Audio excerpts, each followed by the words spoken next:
Hello students, मैं लता साहू आज आप लोगों के लिए क्लास 8th का चैप्टर 4 उठो धरा के अमर सपूतों रीड करा रही हूँ। यह एक काव्य है जिसके कवि हैं द्वारिका प्रसाद माहेश्वरी। द्वारका प्रसाद माहेश्वरी का जन्म 1 दिसंबर यानी 1 दिसंबर 1916 को रोहता, आगरा, उत्तर प्रदेश में हुआ था। 29 अगस्त 1998 में उनकी मृत्यु हो गई। उनके 6 काव्य संग्रह और 2 खंड काव्य, 26 बाल साहित्य, 3 कहानी संग्रह तथा अन्य साहित्य भी प्रकाशित हैं। इतना ऊंचा उठो धरा के अमर सपूतों, कौन सिखाता है चिड़ियों को, चंदा मामा आ, पुनः नया निर्माण करो, माँ यह बसंत ऋतु, हम सब सुमन एक उपवन के। उनकी क्या है प्रसिद्ध कृतियाँ हैं। प्रस्तुत काव्य में प्रकृति के तत्वों से प्रेरणा लेकर अपने ज्ञान का उपयोग कर देश के सपूतों को नवनिर्माण का क्या दिया है, संदेश दिया है। इसमें बताया गया है कि हमारा देश सदियों तक गुलाम रहा। इस समय के दरमियान देश की बहुत बर्बादी हुई और 15 अगस्त 1947 को हमें ब्रिटिश सत्ता की गुलामी से मुक्ति मिली। यह कविता उसी समय की रचना है। इसमें कवि ने देश के सपूतों से देश का नवनिर्माण करने के लिए कहा है। चलिए आगे मैं कविता रीड करती हूँ और इसका भावार्थ आप लोगों को समझाती हूँ। तो यहाँ से हम स्टार्ट करते हैं। उठो धरा के अमर सपूतों, पुनः नया निर्माण करो। जन जन के जीवन में फिर से नव स्फूर्ति, नव प्राण भरो। तो इसमें कवि कहते हैं, हे भारत माता के अमर सपूतों, पुत्रों। यहाँ पर धरा का मीनिंग है पृथ्वी। अमर यानी जो मरते नहीं है, सपूत यानी होता है पुत्र। ओके, पुनः मीन्स होता है फिर से। तो इसमें कहते हैं, हे भारत माता के अमर पुत्रों, गुलामी की रात बीत गई है और आज़ादी का सवेरा हुआ है। और तुम क्या करो, आलस को छोड़ो और जाग जाओ और देश के नवनिर्माण में लग जाओ। जन जन के जीवन में यानी तुम्हें क्या करना है, देशवासियों के जीवन में फिर से नया उत्साह भरना है और उनमें नए प्राणों का संचार करना है। ओके, नेक्स्ट रीड करते हैं। नई प्रातः है, नई सुबह है, नई किरण है, ज्योति नई, नई उमंगे, नई तरंगे, नई आस है, सांस नई। युग युग के मुरझे सुमनों में नई नई मुस्कान भरो। उठो धरा के अमर सपूतों, पुनः नया निर्माण करो। तो इसमें कवि कहते हैं कि आज़ादी की नई सुबह हुई है और हम क्या करेंगे, इस नई सुबह में नई नई बातें करेंगे। नई किरणें हैं और विचारों की क्या है, नई नई किरणें हैं, इधर उधर फैल रही हैं और सबके जीवन में नया प्रकाश फैल रहा है। नई उमंगे हैं, नई तरंगे, और लोगों के मन में क्या है, नई नई उमंगे हैं और उनके हौसले सब कुछ कैसे हैं, नए नए हैं। नई आस है, सांस नई, सबके मन में क्या है, नई नई आशाएं हैं और सभी क्या कर रहे हैं, आज चैन की सांस, खुलकर सांस ले रहे हैं। युग युग के मुरझे सुमनों में नई नई मुस्कान भरो। तो कवि कहते हैं, हे देश के सपूतों मीन्स क्या बताया था मैंने, पुत्रों। हे देश के सपूतों, तुम्हें क्या करना है, युग युग के मुरझे सुमनों में नई नई मुस्कान भरना है, उन्हें फिर से खिलाना है। फिर उठो धरा के अमर सपूतों, तो कह रहे हैं, हे भारत माता के सपूतों, उठो और देश के नया निर्माण करने में लग जाओ। डाल डाल पर बैठ बिहग कुछ नए स्वरों में गाते हैं, गुन गुन गुन गुन करते भौरे मस्त उधर मर्डाते हैं। नव युग की नूतन वीणा में नया राग नव गान भरो, उठो धरा के अमर सपूतो पुनः नया निर्माण करो। अब इसमें कह रहे हैं डाल डाल पर बैठे बिहग। तो यहाँ पर बिहग का मीनिंग होता है, बिहग मीन्स होता है पक्षी। ओके, बिहग मीन्स क्या होता है? पक्षी।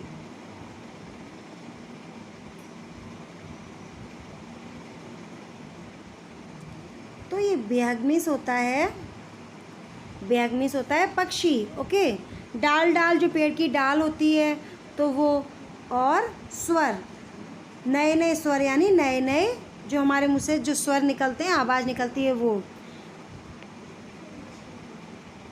तो डाल डाल पर क्या हो रहा है? डाल डाल पर बैठे बेहग कुछ। तो यहाँ पर क्या हो रहा है? पेड़ों की डाली पर बैठे पक्षी नए नए स्वर में गा रहे हैं। गुनगुन गुनगुन करते भंवरे, और भंवरे क्या कर रहे हैं? अपनी मस्ती में गूंज रहे हैं, इधर उधर मड़रा रहे हैं। मस्त उधर मड़ाते हैं तो क्या कर रहे हैं भंवरे? बागों में मस्त होकर इधर उधर मड़ा रहे हैं। और पक्षी क्या कर रहे हैं? पक्षी पेड़ों की डाली पर बैठे स्वरों में गा रहे हैं, जैसे कोई खुशी का गीत गा रहे हों। और क्या हो रहा है? नवयुग की नूतन बीड़ा में नया राग नव गान भरो। तो कभी कहते हैं हे देश के सपूतों, तुम्हें क्या करना है? स्वतंत्रता के बाद देश में सब कुछ नया करना है, नया युग लाना है। और इस नए युग की वीणा को तुम्हें नए राग और नए गान भरने हैं। फिर से वही, उठो धरा के अमर सपूतों पुनः नया निर्माण करो। देश के अमर सपूतों जागो और देश का फिर से नया निर्माण करो। कली कली खिल रही इधर वह फूल फूल मुस्काया है। धरती माँ की आज हो रही नई सुनहरी काया है। नूतन मंगलमय ध्वनियों से गुंजित जग उद्यान करो। उठो धरा के अमर सपूतों पुनः नया निर्माण करो। तो कली कली क्या कर रही है? कली कली खिल रही है। कली कली खिल रही इधर वह फूल फूल मुस्काया है। तो क्या हो रहा है? बागों में कलियां खिल रही हैं और प्रत्येक फूल क्या कर रहा है? मुस्का रहा है, यानी खिल रहा है। तो इसका मतलब है हर जगह पूरे संसार में खुशियों का प्रकाश फैल गया है। धरती माँ की काया आज हो रही नई सुनहरी काया है। तो क्या हो रही है? धरती माँ की आज हो रही नई सुनहरी काया है। ऐसा लगता है जैसे भारत माता की काया मीन्स होता है शरीर। शरीर कैसा हो रहा है? आज पूरी तरह से सुनहरा हो गया है, मीन्स चमक रहा है। नूतन मंगलमय ध्वनियों से गुंजित जग उद्यान करो। तो इसमें कवि कहते हैं देश के सपूत, तुम अपनी मंगलमय वाणी से क्या करो? इस संसार रूपी उद्यान को गुंजित कर दो। उठो धरा के अमर सपूतों पुनः नया निर्माण करो। सरस्वती का पावन मंदिर सुसंपत्ति तुम्हारी है। तुम में से हर बालक इसका रक्षक और पुजारी है। सत सत दीपक जला ज्ञान के नवयुग का आह्वान करो। उठो धरा के अमर सपूतों पुनः नया निर्माण करो। अब क्या कह रहे हैं? सरस्वती का पावन मंदिर। तो यहाँ पर क्या है? हमारा देश क्या है? सरस्वती का एक पवित्र मंदिर है। और क्या है यहाँ पर? शुभ संपत्ति तुम्हारी है। तो ये सारी जो सरस्वती माँ क्या करती हैं? हमें ज्ञान देती हैं, विद्या देती हैं। तो सारी विद्याओं की संपत्ति किसकी है? यह सब हमारी है। तुम में से हर बालक इसका रक्षक और पुजारी है। तो कह रहे तुम में से प्रत्येक बालक इस विद्या मंदिर का रक्षक और पुजारी है। तुम्हें क्या करना है? ज्ञान के सत सत दीप जला के नवयुग का आह्वान करो। तो तुम्हें क्या करना है? यहाँ पर सैकड़ों दीप जलाना है, ज्ञान के सैकड़ों दीप जलाना है और नवयुग का आह्वान करना है, यानी कि ज्ञान के दीप जलाकर हमारे देश का नया निर्माण करना है। उठो धरा के अमर सपूतों पुनः नया निर्माण करो। तो आप लोगों को इस काव्य का बाबत समझ में आया। इसको आप जब रिपीट करेंगे, मैंने जो आप लोगों को समझाया है, तो आप लोग इसको सुनेंगे तब आप लोगों को इसका मीनिंग समझ आ जाएगा। ओके, इसमें टोटल 5 काव्य पंक्ति दी गई हैं, जिसका मैंने 5 टाइम आप लोगों को समझाया। ओके, अब हमारे शब्दार्थ दिए गए हैं। शब्दार्थ में है निर्माण। निर्माण मीन्स होता है किसी चीज़ को बनाना। ओके, गुंजित करना। गुंजित मीन्स होता है भौरों के गुंजार से युक्त। प्राय मीन्स तो आपको मालूम है अक्सर। उद्यान मीन्स होता है बाग बगीचा, गार्डन। पुनः मीन्स मैंने बताया था फिर से या किसी चीज़ को दोबारा से करना। आह्वान मीन्स किसी चीज़ को ललकारना या फिर चुनौती देना। स्फूर्ति मीन्स होता है उत्साह। ओके, अभ्यास दिया है। अभ्यास में बोला है आशय स्पष्ट कीजिए। तो मैंने जो आप लोगों को इसका भावार्थ समझाया, तो आपको ये 4 लाइन दी गई हैं। 4 लाइन है। युग युग के मुरझे सुमनों में नई नई मुस्कान भरो, उठो धरा के अमर सपूतों पुनः नया निर्माण करो। तो मैंने आपको हर एक लाइन का भावार्थ समझाया है। तो आप लोगों को क्या करना है, ये 4 लाइन का भावार्थ आपकी नोटबुक के अंदर लिखना है। कवि ने देश के सपूतों को क्या संदेश दिया है, ये मैंने आप लोगों को स्टार्टिंग में ही समझाया था जब मैं कवि के बारे में बता रही थी। कवि ने हमें यह संदेश दिया है कि हमारे देश का नया निर्माण करो। हमारी राष्ट्रीय संपत्ति कौन कौन सी है, तो ये आप लोगों को मालूम ही है कि हमारे देश की राष्ट्रीय संपत्ति बहुत सारी है। आप लोगों को देखना है और उसकी सुरक्षा हम किस प्रकार कर सकते हैं। स्वाध्याय देखिए। अब स्वाध्याय में क्वेश्चन आंसर्स दिए गए हैं।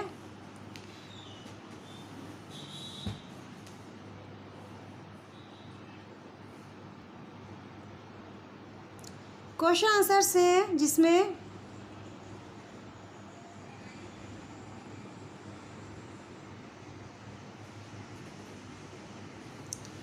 नंबर 1 है निम्नलिखित प्रश्नों के उत्तर लिखिए। तो इसमें नंबर 1 है कवि माहेश्वरी जी धरा के अमर सपूतों से क्या कहना चाहते हैं। तो इसमें कवि का नाम तो आपको मालूम है, द्वारिका प्रसाद माहेश्वरी जी। ओके, तो इसमें प्रश्न पूछा गया है कवि माहेश्वरी जी धरा के अमर सपूतों से क्या कहना चाहते हैं। तो इसमें इसका आंसर होगा कि कवि देश के सपूतों से कहना चाहते हैं कि गुलामी के हमारी सदियों से हमारा देश गुलामी में था, अब वह स्वतंत्र हो गया है और हमारे देश का नया निर्माण करो और उसमें क्या करो, नए नए संचार करो, नई नई चीज़ें बनाओ और सब कुछ हरा भरा कर दो पहले के जैसा। नंबर 2 है कवि नई मुस्कान कहाँ देखना चाहते हैं। तो कवि नई मुस्कान कहाँ देखना चाहते हैं, सबके दिलों में क्या चाहते हैं, सबके अंदर क्या हो, स्वतंत्रता हो सबके लिए, यानी सबके दिलों में सबके दिल स्वतंत्र हो जाए। जिस तरह से पहले जो गुलामी में थे वो स्वतंत्र हो जाएं और हमें अच्छी तरह से रहने लगे। और कभी यही चाहता है कि सबके जीवन में नया संचार हो और सब लोग खुशी खुशी रहें और सबके मुरझाए हुए हृदय में नए नए संचार हो और नए नए सुमन यानी नए नए फूल खिलें, यानी सब कुछ अच्छा हो जाए। नंबर 3 है देश के नवनिर्माण के लिए आप क्या क्या करना चाहोगे। तो आप लोगों को देखना है आप क्या क्या करना चाहोगे।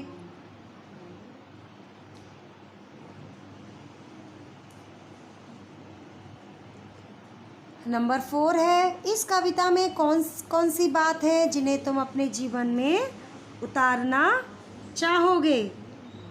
तो क्या कौन कौन सी बातें हैं ये आप लोगों को देखना है कि ऐसी कौन कौन सी बातें हैं जो आपको अपने जीवन में उतारना है। तो आपको क्या करना है, एक तो आप क्या करोगे, अपने देश से प्रेम करना चाहोगे और अपने देशवासियों को मानोगे, उन्हें अपना मानोगे और खूब मन लगाकर पढ़ोगे और क्या करोगे, अपने ज्ञान का उपयोग अच्छी चीज़ों के लिए करोगे। और क्या करोगे, वो आप केवल अपने लिए नहीं जियोगे बल्कि अपने देश के लिए भी जियोगे। ओके, और जो भी आपको समझ आए वो आप लिख सकते हो।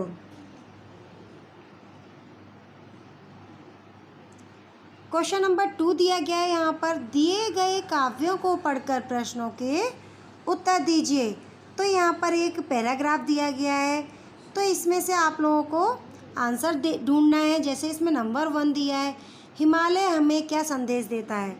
तो हिमालय हमें यही संदेश देता है कि डरो ना आंधी पानी से। इसमें क्या लिखा है, खड़ा हिमालय बता रहा है डरो ना आंधी पानी से, डटे रहो तुम अपने पथ पर कठिनाई तूफानों से। तो इसमें हिमालय हमें यह संदेश देता है कि कितनी भी बड़ी मुसीबत आए हमें कभी भी डरना नहीं चाहिए और हमें क्या करना चाहिए, कठिनाइयों का सामना करना चाहिए और रास्ते पर आगे बढ़ते रहना चाहिए। ओके, अब क्वेश्चन नंबर 2 दिया गया है, मुसीबत आने पर हमें क्या करना चाहिए। तो हमें क्या करना चाहिए, मुसीबत आने पर इसमें दिया गया है हमें डरना नहीं चाहिए और हमें आगे बढ़ते रहना चाहिए। ओके, एंड नंबर 3 दिया गया है, अब इसमें कवि ने हिमालय को सबसे बड़ा क्यों कहा है। तो क्यों कहा है कवि ने हिमालय को सबसे बड़ा, क्योंकि हिमालय क्या करता है, सभी बाधाओं का डटकर मुकाबला करता है और कभी भी वह अपने रास्ते से हटता नहीं है और आगे वो क्या करता है, सबसे बड़ा है इसलिए सबकी रक्षा करता है। तो नंबर 4 दिया है, इस काव्य का भावार्थ लिखिए। आपको क्या करना है, इसको पढ़ना है और पढ़कर इसका भावार्थ लिखना है। चलो मैं आप लोगों को थोड़ा समझा देती हूँ इसका भावार्थ। खड़ा हिमालय बता रहा है डरो ना आंधी पानी में, डटे रहो तुम अपने पथ पर कठिनाई तूफानों में। तो इसमें बताया गया है कि हिमालय क्या कर रहा है, हिमालय कह रहा है, हिमालय की क्या दी गई है, इसमें दी गई है कि जीवन में अनेक बाधाएं और कठिनाइयां आती हैं, हमें क्या करना है, निडरता से उनका सामना करना है। जो मुसीबतों से क्या करते हैं, बिना घबराए और अपने प्रणव पथ पर अटल रहते हैं, वे असंभव को भी संभव कर देते हैं। तो इसका यही भावार्थ है। बहुत बड़ा करके आपको नहीं लिखना है, शॉर्ट में ही आपको लिखना है कि हमें क्या करना है, इसका भावार्थ कैसे लिखना है। जीवन में अनेक बाधाएं और कठिनाइयाँ आती हैं, हमें निडरता से उनका सामना करना है, डरना नहीं है और हमें क्या करना है, मुसीबतों का सामना करना है बिना डरे बिना घबराए और हमें क्या करना है, अपने पथ पर आगे बढ़ते रहना है और हमें क्या करना है, असंभव को संभव बनाकर दिखाना है। ओके, तो ये रहा इसका भावार्थ। एंड क्वेश्चन नंबर 5 दिया गया है, इस काव्य को योग्य शीर्षक दीजिए। तो इसमें सबसे पहले आपको ये देखना है किस चीज़ के बारे में ज़्यादा बताया गया है। तो इसमें किसके बारे में ज़्यादा, हिमालय के बारे में ज़्यादा बताया गया है। तो हम इस काव्य का शीर्षक लेंगे हिमालय का संदेश। हिमालय तो संदेश दे रहा है तो इसका शीर्षक होगा हिमालय का संदेश। ओके, अब आइए क्वेश्चन नंबर 3। क्वेश्चन नंबर 3 में है, चित्र के आधार पर कविता लिखिए, जिसमें चित्र के आधार पर क्या लिखिए, कविता लिखिए जिसमें निम्नलिखित शब्दों का उपयोग हुआ है।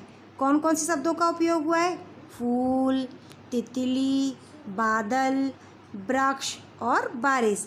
तो हमें कैसे सेंटेंस बनाना है, इसको क्या क्या कविता लिखना है। कविता कैसे लिखेंगे हम, इसको हम पिक्चर को देखेंगे, पिक्चर को देखकर सबसे पहले आए फूल, तो हम कैसे इसकी कविता बनाएंगे। तो पहले लेंगे बादल, तो हम कैसे बोलेंगे, धीरे धीरे बादल बरसे। फिर फूल का लेंगे सेकंड लाइन, फुलवारी में फूल खिले हैं। फिर नीचे आएगा तितली, फिर तितली के पंख खुले हैं, वृक्षों ने नवजीवन पाया। वृक्ष का आ गया शब्द, वृक्षों ने नवजीवन पाया, बारिश ने है रंग जमाया। ओके, आगे सबका फूल का आ गया, बादल का आ गया। फर्स्ट आया बादल, धीरे धीरे बादल बरसे, फुलवारी में फूल खिले हैं। फिर तितली के पंख खुले हैं, वृक्षों ने नवजीवन पाया, बारिश ने है रंग जमाया, कोई न अब पानी को तरसे, धीरे धीरे बादल बरसे। तो ये कविता बन गई। ओके, तो आप लोग मैं जो कविता बोल रही हूँ उसको सुनकर आप नोटबुक में लिख लेना। अब आइए नेक्स्ट है, ये आप लोगों को नहीं आएगा समझ में, अगर आता हो तो आप लोग कर लेना। इसमें दिया गया है क्वेश्चन नंबर 4 में, अपूर्ण काव्य को पूर्ण कीजिए। माँ खादी की चादर दे दो, मैं गांधी बन जाऊंगा। तो इसमें आगे का मैं आप लोग को रीड कर देती हूँ, आप लोगों को समझ में आया तो आप लोग अपनी नोटबुक में लिख लेना। तो इसमें 2 लाइन दी गई हैं, माँ खादी की चादर दे दो, मैं गांधी बन जाऊंगा। आगे आप लिखोगे, घड़ी कमर में मैं लटका लूँ, आँखों को चश्मा पहना दूँ, माँ छोटी सी लाठी दे दो, ठक ठक करता जाऊंगा। हो गई पूरी कविता। एक बार पूरी कविता मैं रिपीट करती हूँ, माँ खादी की चादर दे दो, मैं गांधी बन जाऊंगा। घड़ी कमर में मैं लटका दूँ, आँखों को चश्मा पहना दूँ, माँ छोटी सी लाठी दे दो, ठक ठक करता जाऊंगा। हमारी ये क्वेश्चन नंबर 4 की अपूर्ण जो काव्य पंक्ति थी वो मैंने पूर्ण कर दी है, तो आप सुनकर अपनी नोटबुक में लिख लेना। ओके, अब आगे देखिए, इसमें भाषा सज्जता दी गई है। भाषा सज्जता मीन्स व्याकरण। व्याकरण में क्या दिया गया है, संज्ञा का प्रयोग। तो इसमें बताया गया है संज्ञा का प्रयोग हम कैसे करते हैं। तो आप संज्ञा के बारे में पहले भी मतलब आप लोग सीख चुके हैं, इसमें बताया गया है, तो मैं फिर से एक बार बताती हूँ। इसमें डायरेक्ट सेंटेंस दिए गए हैं, वाक्य दिए गए हैं, निम्नलिखित वाक्यों में से संज्ञा ढूंढकर उसका भेद बताइए। तो इसमें नंबर 1 दिया गया है, सोना कीमती धातु है।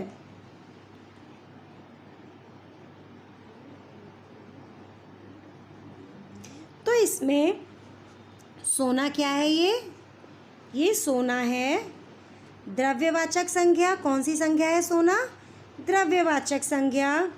और ये धातु जो दिया है, धातु क्या है, ये जातिवाचक संज्ञा है। तो आप लोग ध्यान से सुनिए, सोना क्या है, द्रव्यवाचक संज्ञा, सोना है द्रव्यवाचक संज्ञा, और धातु क्या है, जातिवाचक संज्ञा। अब सेकंड वाला लीजिए,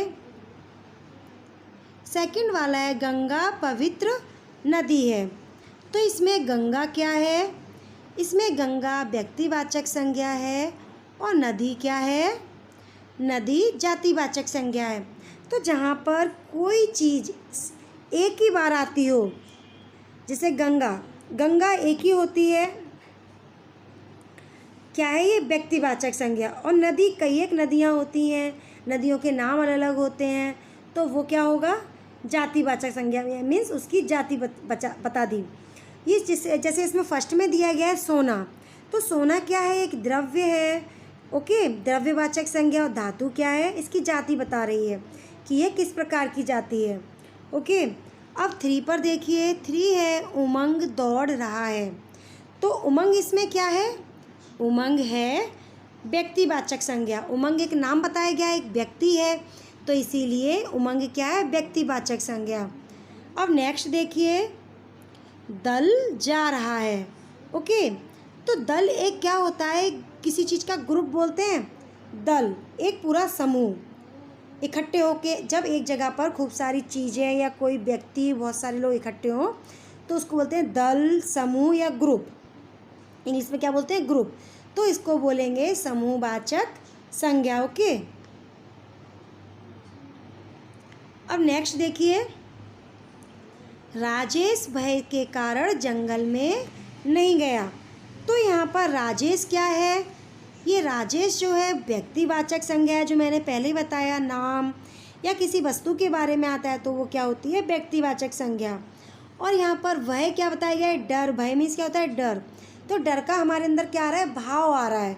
कैसा आ रहा है, डर का भाव आ रहा है, तो उसको कौन सी संज्ञा बोलेंगे हम, भाववाचक संज्ञा। ओके, और जंगल क्या है, जंगल कई एक होते हैं, तो जंगल की केवल एक ही टाइप का होता है, जंगल अलग अलग तरह के होते हैं, वह इसकी जाति बता दी कि यह किस प्रकार की जगह है। तो क्या है, जंगल एक जाति बता दी, तो इसको बोलेंगे जातिवाचक संज्ञा। ओके, यहाँ पर राजेश है व्यक्तिवाचक संज्ञा, भय है भाववाचक संज्ञा, और जंगल क्या है, जातिवाचक संज्ञा। ओके, अब नेक्स्ट देखिए, निम्नलिखित विधान पढ़िए और समझिए।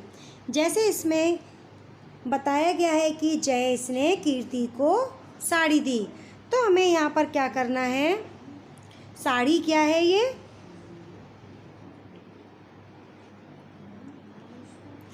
साड़ी को हम क्या करेंगे, इसमें लिखा हुआ है जयेश ने कीर्ति को साड़ी दी, तो इसमें एक वचन का बहुवचन करना है, तो जयेश ने कीर्ति को, जो अंडरलाइन किया हुआ है उसी को चेंज करना है, साड़ियाँ दी।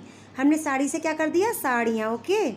बगीचे में एक लड़का है, तो लड़का है एक, हम इसका बहुवचन करेंगे तो क्या हो जाएगा, लड़के। बगीचे में एक का हो जाएगा कई लड़के हैं। नेक्स्ट देखिए,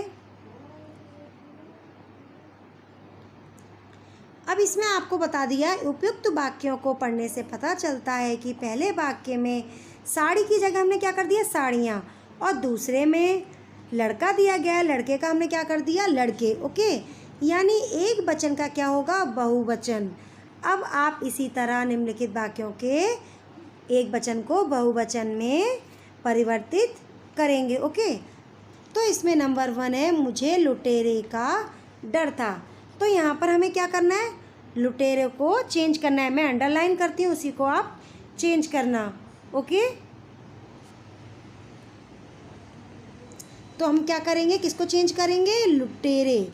मैंने लुटेरे को अंडरलाइन किया है, तो हम करेंगे मुझे लुटेरों का, तो क्या करेंगे, लुटेरों का डर था।